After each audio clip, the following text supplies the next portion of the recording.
শুক্রবার আসলে আমার মেয়েদের বায়না করা শুরু হয়ে যায়, ওদেরকে কোথাও না কোথাও ঘুরতে নিয়ে যেতে হবে। সেইরকমই আজও বায়না করলো কাচ্চি ভাইয়ে যাবে, তো চলে আসলাম নরসিংদী কাচ্চি ভাইয়ে। আমরা কাচ্চি ভাইয়ের সামনে আসতে না আসতে কাচ্চি ভাই লোগোটা দেখা যাচ্ছিল, সঙ্গে সঙ্গে ওরা কাচ্চি ভাই লেখাটা পড়ে নিল। ওরা দুইজনে অনেক এক্সাইটেড হয়ে কয়েকটা ফটো শট নিল। আমরা চারদিকে ঘুরে ফিরে একটা টেবিল পছন্দ করে বসে নিলাম। বসার সাথে সাথে ওয়েটার এসে টেবিলটি সুন্দর করে ক্লিন করে দিল। তারপর অর্ডার করে নিলাম আমরা 3 জনের খাবার। অবশ্য আমার ছেলেকে নিয়ে 4 জন গিয়েছি, বাট আমার ছেলের জন্য এক্সট্রা কোনো খাবার অর্ডার করিনি, কারণ সে আমাদের ওখান থেকেই খেতে পারবে। তাই খাবার অর্ডার দেওয়ার পর আমরা কিছুক্ষণ ছবি উঠিয়ে নিলাম, আবার একটু ভিডিও করে ওদেরকে জিজ্ঞেস করলাম কেমন লাগলো তোমাদের। ওদের দিকে ক্যামেরা নিলাম, দেখে নিন আপনারা নিজের চোখে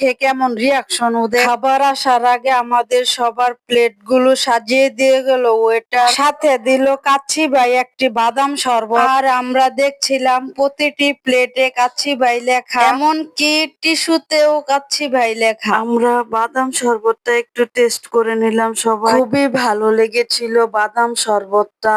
ফার্স্ট টাইম বাদাম শরবত খাইলাম। প্রথমে আমি ভেবেছি বাদাম শরবতটা হয়তো কেমন হবে, আমি খেতে পারবো না। তারপর খেয়ে দেখলাম না, খুবই অসাধারণ একটা শরবত। এরপর আমাদের খাবার চলে এসেছে। খাবার আসার সাথে সাথে আমার ছেলেটা খেতে শুরু করে দিল। ওর বোন ওকে বাধা দিচ্ছে ছবি তুলবে বলে। আমরা অর্ডার করেছিলাম 2টা নরমাল কাচ্চি আর একটা স্পেশাল কাচ্চি, আর সাথে একটা মালাই লাচ্ছি। স্পেশাল কাচ্চিতে ছিল 2 পিস মাটন, 1 পিস জালি কাবাব, 2 পিস আচার ও একটি বাদাম শরবত, সাথে কিছু সালাদ, লেবু। তারপর ওরা ওদেরটা একজন একজন করে নিজে নিজে প্লেটে বেড়ে নিল। আর একটা মজার ব্যাপার হচ্ছে আমাদের মাটনের লেগ পিস দিয়েছিল একটা, বাট ওরা ওটা নেয়নি, তাই আমি আমার প্লেটে নিয়ে নিলাম। আমরা সবাই খাবার খেতে শুরু করলাম। ওরা তো খাবার মুখে দিয়েই বলে উঠলো মজা। আমরা আস্তে আস্তে সবগুলো খাবার খেয়ে